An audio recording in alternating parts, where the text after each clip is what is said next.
आप सभी को जय मसीह की। आज परमेश्वर के वचन में आप सभी का स्वागत है। परमेश्वर पिता आज अपने वचनों के द्वारा आप सबको बहुत ऐसे आशीष को दे। पिता परमेश्वर अपने वचनों से आपसे बोले और बातचीत करे। इस नए महीने में परमेश्वर अपने वचनों के द्वारा आपसे कुछ बातों को कहना चाहता है। वो परमेश्वर हमारे बीच में निवास करना चाहता है। वो परमेश्वर हमारे संग रहना चाहता है। और यहाँ इस प्रकार से हम लोग जो जकरिया की पुस्तक को जब हम अध्ययन कर रहे हैं तो हम लोग उसके दूसरे अध्याय के जब हम लोग 10 को देखेंगे तो लिखा है, सिय्योन ऊंचे स्वर से गा, आनंद कर, क्योंकि देख मैं आकर तेरे बीच निवास करूंगा। यहोवा की वाणी है। और परमेश्वर उनके बीच निवास करना चाहता है, इसलिए बोल रहा है तू आनंद कर, बोल रहा है तू ऊंचे स्वर से गा, बोल रहा है क्योंकि मैं तेरे बीच में आकर निवास करूंगा, बोल रहा है। और परमेश्वर अपने वचनों के द्वारा हमें कुछ बातों को बताना चाहता है। जब हमने कल पहले अध्याय को हम लोग मनन किया तो उसमें परमेश्वर ने कहा, मेरी ओर पोता है, मेरी ओर फिरो तब मैं तुम्हारी ओर फिरूंगा, जिसको हम लोग कल देख रहे थे पहला अध्याय उसका 3 में। और इस प्रकार से लिखा है कि तुम मेरी ओर फिरो और मैं तुम्हारी ओर फिरूंगा। और यहाँ परमेश्वर दूसरे अध्याय के 7 में लिखा है, बेबीलोन जाति के संग रहने वाले सिय्योन को बचकर निकल भाग, क्योंकि सेनाओं का यहोवा यूं कहता है कि बोलता है कि उस तेज के प्रकट होने के बाद उसने तुझे उन जातियों के पास भेजा है जो तुम्हें लूटती थी, क्योंकि जो तुमको छूता है वह मेरी आंख की पुतली को छूता है। देख मैं अपना हाथ उन पर बढ़ाऊंगा, तब वे उन्हीं से लूटे जाएंगे जो उनके दास हुए थे। तब तुम जानोगे कि सेनाओं का यहोवा ने मुझको भेजा है। और इसलिए बोल रहा, हे सिय्योन तू ऊंचे स्वर से गा, आनंद कर, क्योंकि देख मैं आकर तेरे बीच में निवास करूंगा। और वो परमेश्वर अपने वादे का पक्का, वो परमेश्वर आज हमारे संग हमारे साथ है। यूहन्ना 1 उसका 14 में इस प्रकार से लिखा, वचन देहधारी हुआ, अनुग्रह और सच्चाई से परिपूर्ण होकर हमारे बीच डेरा किया, और हमने उसकी ऐसी महिमा देखी जैसे पिता के इकलौते। और वो परमेश्वर आज वर्तमान में हमारे साथ है, हमारे संग है।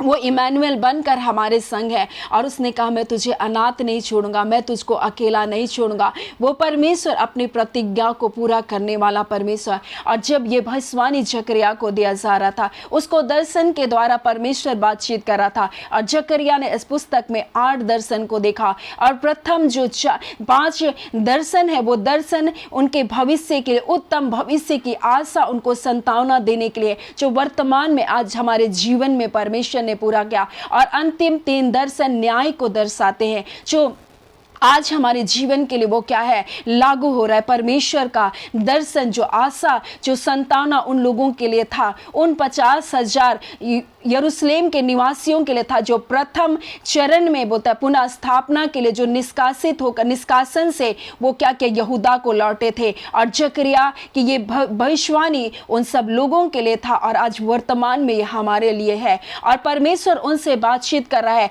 हे बेबीलोन में की जाति के संग रहने वाली, यानी बिलासिता, संसार के लोगों के साथ बसने वाले लोगों, तुम सिय्योन को भाग जाओ। और परमेश्वर इस बात को बता रहा है पहले अध्याय में कि तुम अपने मन को फिराओ। और दूसरी बात जो परमेश्वर अपने लोगों से बोल रहा है, तुम संसार से अपने आप को अलग कर लो। तुम संसार के तो परंतु संसार में रहते तो हो, परंतु तुम संसार के नहीं, क्योंकि परमेश्वर ने संसार से तुमको क्या क्या मोल लिया, संसार से तुमको निकाला। इसलिए दूसरा पत्रस उसका 2 उसका 20 में इस प्रकार से लिखा है, जब वे प्रभु और उद्धारकर्ता यीशु मसीह की पहचान के द्वारा से संसार के नाना प्रकार की अशुद्धता से बच निकले हो। और तुम इस प्रकार से क्या है, तुम पापों में थे, तुम बंधनों में थे, लेकिन आज परमेश्वर बोल रहा उनके बीच से निकलो। हे बेबीलोन, वे बेबीलोन जाति के संग रहने वाली, यानी परमेश्वर अपने लोगों को बोल रहा, तुम जो संसार में विलासिता में, पाप और बुराई में रहने वाले लोग हो, उनके बीच से निकलो और सिय्योन को भागो।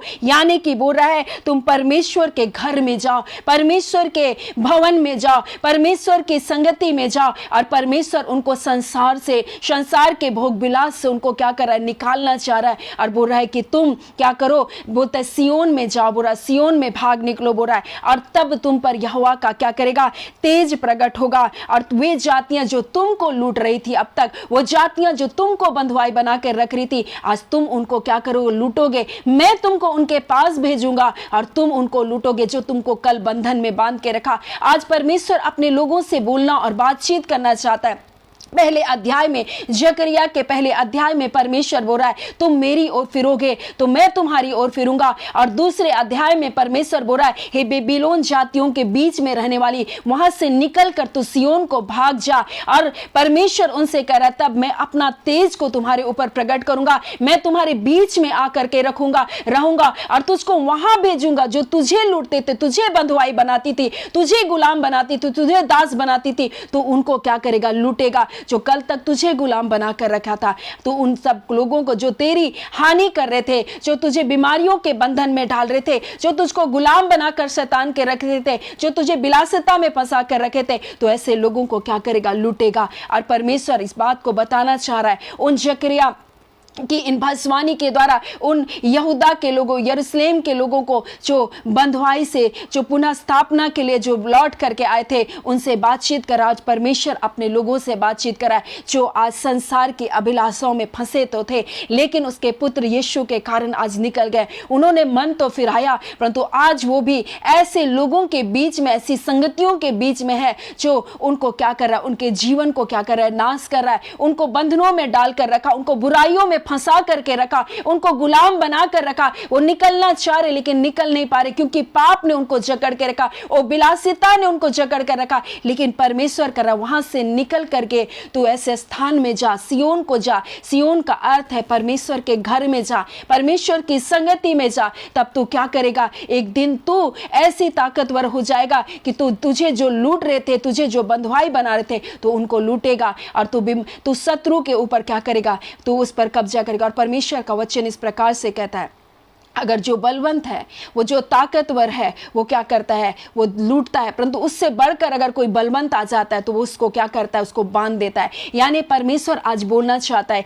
कि तू गुलामी में तो था, लेकिन जब परमेश्वर का तेज, परमेश्वर का वचन, परमेश्वर की संगति तेरे जीवन में आएगी, जो तुझको लूट रही थी तू उसके ऊपर कब्जे को करेगा, जो तुझको गुलाम बना के रखा था तू ऐसे लोगों को क्या करेगा, छुटकारे को देगा। आज कई लोग ऐसे बंधुआई में पड़े, लेकिन परमेश्वर उनको उस जगह से निकलने के लिए कह रहा है, ऐसे लोगों के बीच से निकलने के लिए बोल रहा है, और परमेश्वर की संगति में जाने के लिए बोल रहा है, परमेश्वर की उपस्थिति में जाने के लिए बोल रहा है, सियोन में जाने के लिए बोल रहा है। वहां जाकर तू भाग बोल रहा है, और जब तू वहां जाएगा मैं अपना तेज को तेरे ऊपर प्रकट करूंगा, अपनी सामर्थ को तेरे ऊपर उंडेलूंगा, और तब जो तुझे गुलाम बना रही थी ऐसे लोगों को तू छुटकारा देगा, ऐसे लोगों को तू लूटेगा। ऐसा करके परमेश्वर का वचन हमें बताना चाह रहा है। और परमेश्वर बोल रहा है मैं तेरे बीच में क्या करूंगा, निवास करूंगा। वो परमेश्वर हमारे बीच डेरा करने वाला परमेश्वर, वो परमेश्वर हमारे बीच रहने वाला परमेश्वर। इसलिए उसका वचन कहता है, वचन देहधारी हुआ और अनुग्रह और सच्चाई से परिपूर्ण होकर हमारे बीच डेरा किया।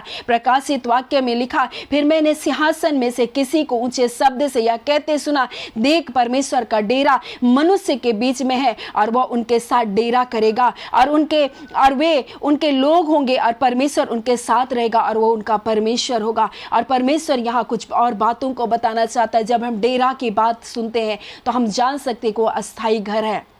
और जकरिया ने जब 3 और दर्शन को देखा तो न्याय के विषय में, यीशु के पुनः आगमन के विषय में, और परमेश्वर बोल रहा है कि मैं तुम्हारे बीच वास करूंगा, मैं तुम्हारे संग रहूंगा। लेकिन ये डेरा सरीखा घर है, इसमें तुम अपने मन को मत लगाओ, ये संसारिक भोग विलास में, संसारिक अभिलाषाओं में अपने आप को मत फंसा के रखो, क्योंकि ये डेरा सरीखा घर है। और दूसरा कुरिन्थी 5:1 में लिखा हुआ है कि परमेश्वर का वचन इस प्रकार से हमसे कहता है, क्योंकि परमेश्वर का वचन कहता है, क्योंकि हम जानते हैं जब हमारा पृथ्वी का डेरा सरीखा घर गिरा दिया जाएगा तो हमें परमेश्वर की ओर से स्वर्ग में एक ऐसा भवन मिलेगा जो हाथों का बनाया हुआ नहीं, परंतु चिर अस्थाई है। परमेश्वर बोल रहा है, यानी कि हम इस डेरे में रह रहे हैं और इस डेरे में परमेश्वर हमारे साथ है, वो इमैनुएल बन करके हमारे साथ है। उसका वचन देहधारी होकर हमारे बीच डेरा किया, वो आज हमारे संग रहने वाला परमेश्वर है। इसलिए बोल रहा तू ऊंचे स्वर से गा, इस मन तो आनंद कर, जय जयकार कर, क्योंकि परमेश्वर तेरे बीच में।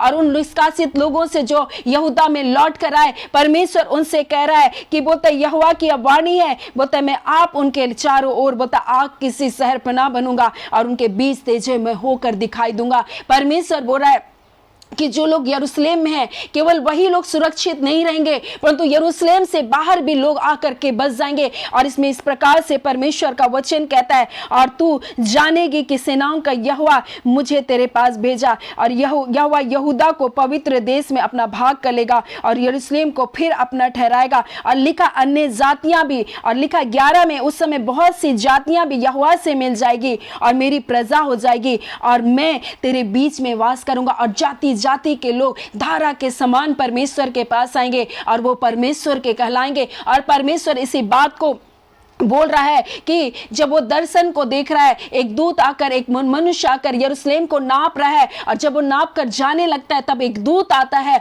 और दौड़ करके बोलता है कि इस पुरुष से कह दे कि दौड़ कर उस जवान से कह, यहोवा यरूशलेम मनुष्य और घरेलू पशुओं की बहुतायत के मारे शहरपनाह के बाहर बाहर बसेगा, और यहोवा की अब वाणी है, मैं आप उनके चारों ओर आग की शहरपनाह ठहरूंगा और उनके बीच तेजों में होकर दिखाई दूंगा। यानी परमेश्वर बोला अन्य जातियां भी तुम्हारे पास आएंगी। वो परमेश्वर के तेज, परमेश्वर के आरोहण को देखकर, परमेश्वर के प्रताप को देखकर अन्य जातियां भी धारा के समान परमेश्वर के पास आएंगी, और वो यरूशलेम नहीं परंतु यरूशलेम के बाहर बाहर वो बस जाएंगी। और बोलता है पशुओं की बहुतायत बढ़ जाएगी, मनुष्यों की बहुतायत बढ़ जाएगी, परंतु परमेश्वर बोल रहा है शहरपनाह के भले बाहर होंगे परंतु मैं उनका रखवाला होऊंगा। बोलता है मैं आग की सी शहरपनाह ठहरूंगा, उनके चारों ओर आग की सी शहरपनाह बनकर उनको सुरक्षित रखूंगा और उनके बीच तेजों में हो करके मैं, बोलता है, दिखाई दूंगा। और वो परमेश्वर आज हमें अपनी आत्मा की वाचा में, आत्मा की वाचा और भी तेजों में क्यों ना होगी,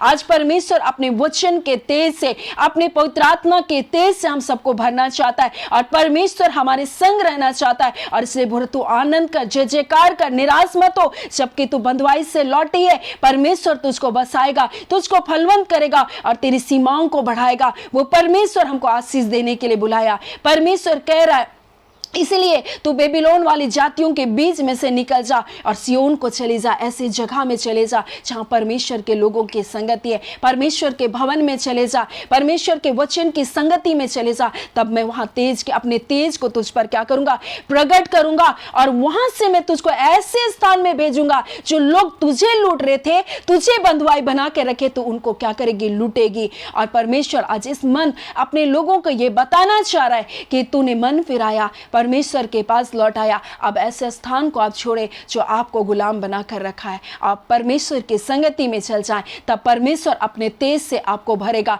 परमेश्वर आपके बीच में निवास करेगा, और उस स्थान में परमेश्वर आपको मजबूत करके आपको ऐसे स्थान में भेजेगा जो लोगों को गुलाम बनाते हैं। आप उन लोगों को जो बंधुआई में, उनको आप क्या करेंगे, छुड़ा सकेंगे। और परमेश्वर ऐसी प्रतिज्ञा ना सिर्फ उन यहूदी लोगों के लिए, उन यरूशलेम के लोगों के लिए बताया, परंतु परमेश्वर ने आज हमारे लिए प्रतिज्ञा को दिया, क्योंकि हमारा प्रभु यीशु मसीह हमारे बीच में आया, वो वचन देधारी होकर डेरा किया। परमेश्वर बोल रहा है वो हमारे बीच डेरा करता है, वो अनुग्रह और सच्चाई से परिपूर्ण होकर हमारे बीच डेरा करता है। प्रकाशित वाक्य में लिखा, देख परमेश्वर का डेरा मनुष्य के बीच में। फिर परमेश्वर ये भी कहता है कि ये डेरा सरीखा घर एक दिन गिराया जाएगा, परंतु मैं तुमको चिरस्थाई घर दूंगा। और यही प्रतिज्ञा, यही आशा, यही संतावना परमेश्वर ने वहां अपने लोगों को लिए दिया। और यही आशा, ये संतावना ही नहीं परंतु ये प्रतिज्ञा आज हमारे जीवन में परमेश्वर ने हमारे जीवन में पूरा किया। सो परमेश्वर पिता इन वचनों के द्वारा हम सबको बहुत ऐसे आशीष को दे। आमीन। आइए हम प्रार्थना करेंगे। धन्यवाद देते हैं जीवते सच्चे सामर्थ्य खुदावन खुदा परमेश्वर, राजाओं के राजा, प्रभुओं के प्रभु, सेनाओं का यहोवा परमेश्वर पिता प्रतापी परमेश्वर, आज अद्भुत कार्य करने वाले परमेश्वर, इस नए महीने की परमेश्वर, हाँ पिता, प्रथम दिन में परमेश्वर आपने हम सबको पिता अपने चरणों के तले आया प्रभु। और आपका वचन कहता है पिता, जो आपकी ओर दृष्टि करता उन्हें कभी आप लज्जित होने नहीं देते, आप उन्हें कभी शर्मिंदा होने नहीं देते, उनके मुंह को कभी काला होने नहीं देते। ऐ खुदावन आपने कहा, हाँ पिता परमेश्वर, बेबीलोन वाली जातियों के बीच से निकल जा और खुदान यरूशलेम और सियोन को भाग कर चले जा। ऐ खुदान आपने कहा, दौड़ कर जा ऐसे स्थानों में जो परमेश्वर का स्थान है, परमेश्वर के संगति का स्थान है, और ऐसे स्थान में मैं अपना तेज तुझ पर प्रकट करूंगा, अपनी सामर्थ को तुझ पर प्रकट करूंगा, अपने वचन का तेज तुझ पर प्रकट करूंगा, और मैं तुझे बलवंत करूंगा, और मैं तुझे सामर्थी बनाऊंगा, और तुझे ऐसे लोगों के बीच में भेजूंगा जो लोग लोग तुझे लूट रही थी, ऐसे लोग जो तुझे बंधुआई बना कर रखी थी, तू उनको लूटेगा, यानी कि बंधुआई में पड़े लोगों को तू छुड़ाएगा। मैंने तेरा अभिषेक करके ऐसे लोगों के बीच में भेजूंगा।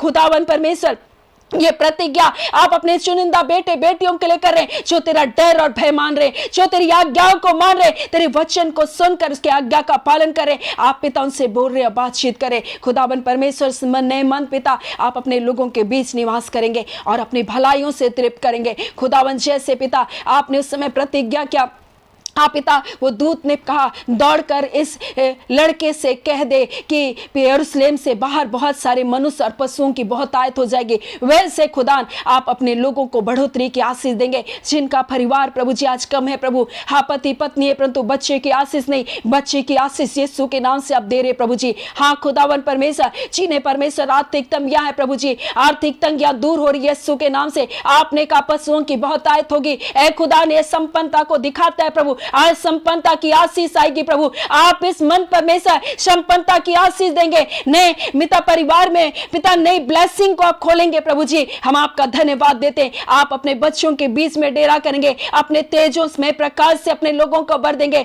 हर एक अंधकार इस मंथ आपके बच्चों की जिंदगी से दूर जा रहा है, हर वो पिता कर्ज की समस्या जा रही है, हर बंधन टूट रहा है इस मंथ खुदान। आपका जय जयकार करते, आपकी स्तुति करते, आपके नाम को महिमा देते। आपने अपने नाम से बढ़कर अपने वचन को आदर दिया, आप अपने वचन को पूरा करने के लिए विश्वास योग्य, आप इस वचन को प्रभु जी हाँ पिता स्मरण करें खुदा, और इन वचनों को अपने बच्चों के जीवन में आप पूरा करें प्रभु। आपका धन्यवाद देते, जय छुटकारे को दे रहे, अपने लोगों को अपनी शांति से भरे, हर प्रकार के पिता निराशा की बातें जाती रहे। हाँ खुदान परमेश्वर, अपने बच्चों को नया बल नई ताकत को दीजिए। इस मंथ खुदान प्रभु जी आपकी भलाई को देखे, जय और छुटकारे यीशु के नाम से इनकी जिंदगियों में आने पाए। जितने रोग दुख बीमारी में छूकर चंगा करें, खुदावन आशीषित करे। हाँ खुदान इस नए मंथ परमेश्वर पिता आपकी भलाई को देखे और आपकी गवाहियों के पिता साथ पिता परमेश्वर प्रभु वापस आने पाए, आपकी गवाहियों को देने वाले बने। खुदावन परमेश्वर, हम आपका धन्यवाद बात करते हैं, हम सारी आदर महिमा केवल और केवल आपको देते हैं पिता। हाँ पिता, आप बढ़े पिता और हम घटते चले जाए, आपका नाम महिमा पाने पाए। ये प्रार्थना हम यीशु के नाम से मांगते हैं, दया सुने अनुग्रह से ग्रहण कर लीजिएगा, आमीन। परमेश्वर पिता आप सबको बहुत ऐसे आशीष को दे, आमीन।